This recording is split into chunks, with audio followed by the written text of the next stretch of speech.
what is up mga ka-riders? So it's me Kaku. So for today's video, tayo ay mag-change oil sa ating motor. Alright, so samahan nyo ako and let's do this.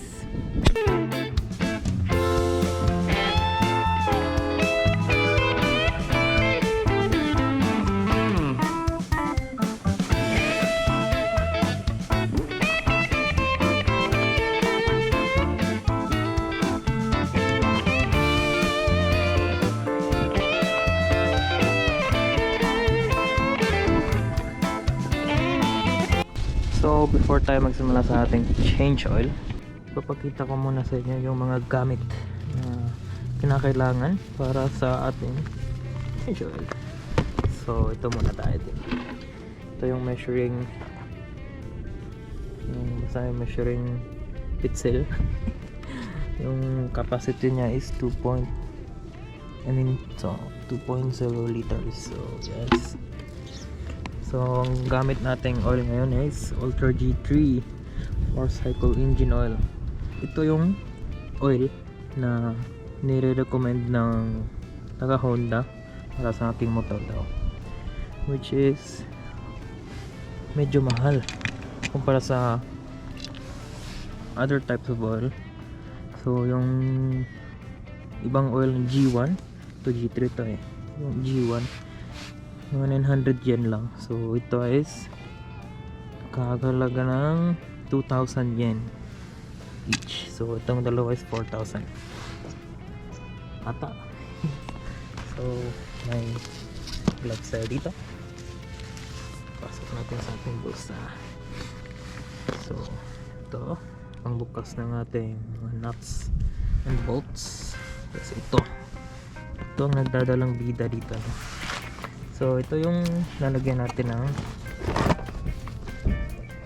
waste oil natin. Bubuksan lang to. May mga buksan natin.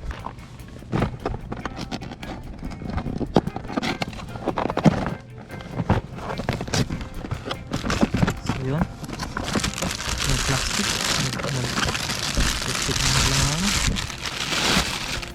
na parang mga cloth. So yes, dito lang nilagay yung mga waste oil natin.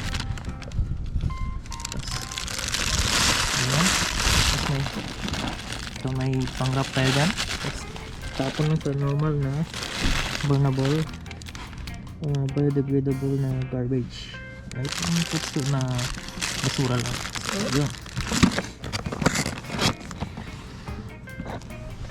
So before natin i-start yung pag-change oil, i-warman muna natin yung engine natin. So yan daw ang dapat gawin before mag-start. Warm up yung engine para ma-warm yung oil, pero hindi yung sobrang init, yung saktong init lang na at least warm lang, no? So yung style ko is may indicator tong motor natin.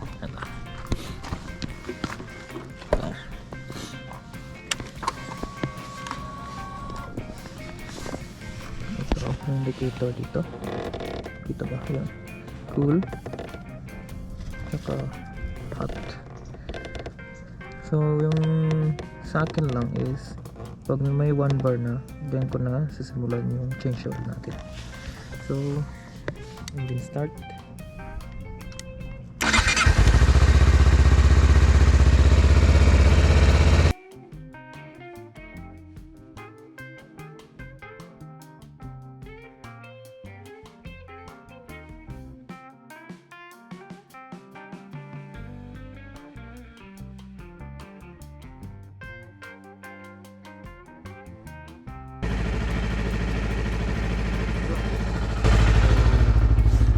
May 1 bar na siya. May 1 bar na. Off na natin. Stop. Off. Sorry mga neighborhoods. Alright. So yung bubuksan natin dito guys is yung bolt dyan sa baba. Nakita nyo yan. Yan yung maliit yan. Ito. Yung bubuksan natin is lalabas lahat ng oil dyan. Right.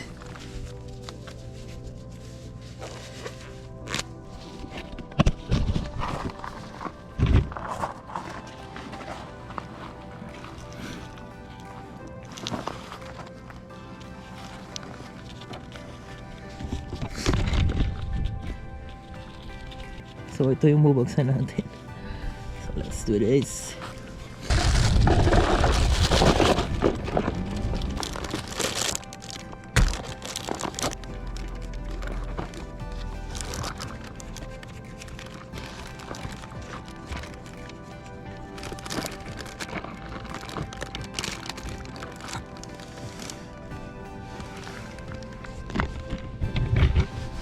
So yun na nga, lumabas na yung oil natin.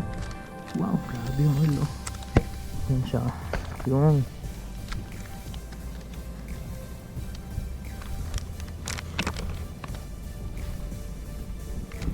grabe yung oil oh.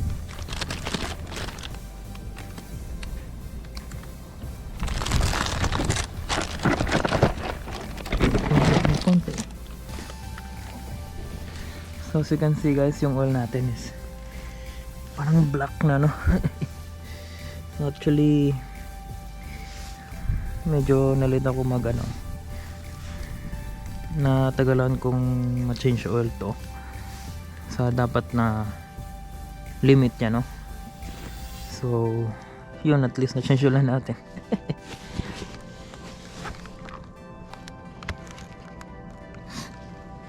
So itong nut na to, I mean bolt, iwan ang tawag dito sa ito. Yung ingat lang na wag mahulog dito sa mga bato-bato kasi malagyan ng bato yan. Tapos pag close ulit nya no, syempre malolost thread to. Yan yung ayaw natin. So lagay lang natin sa tamang lalagyan. So check natin, wala na, yan na lang tulong, ganyan na lang. Bale yung mga ganyang tulong na is pwede na siya takpan ulit. Oh, may dumating. Basta Pokemon. Nahirapan ako sa kalisod.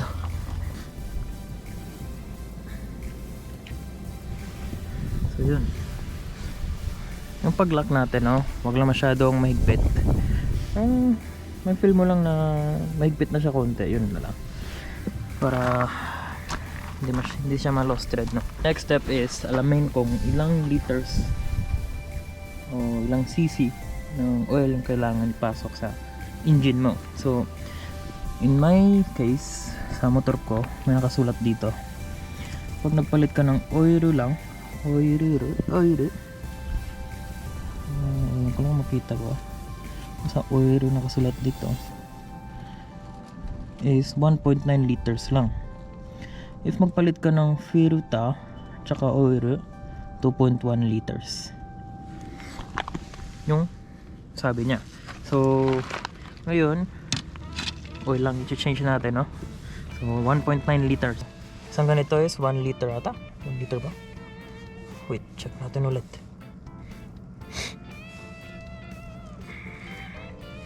So yes, nakasulat dito 1 liter. So isang ganito is 1 liter. So kailangan natin yung dalawa, pero yung isa may mga iwan pa konti, 100 ml. So first, wow,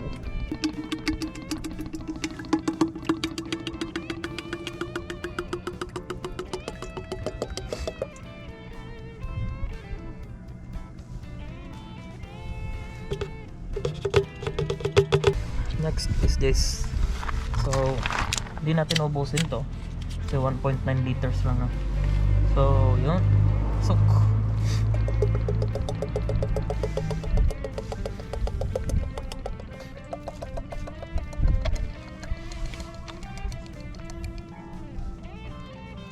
Tingin ko is 1.9 liters ito.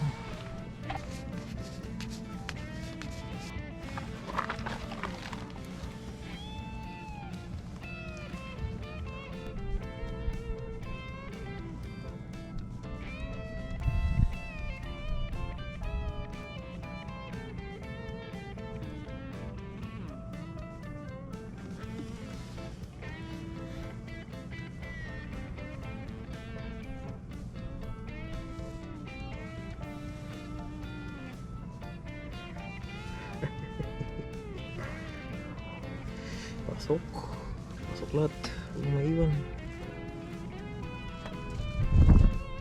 Yun, close tight. Yan, start engine natin.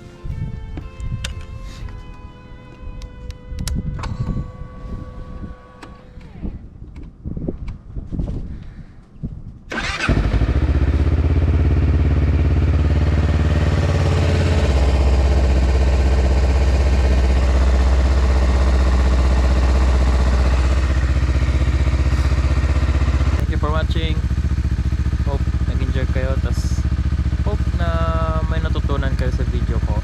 So thank you, bye bye.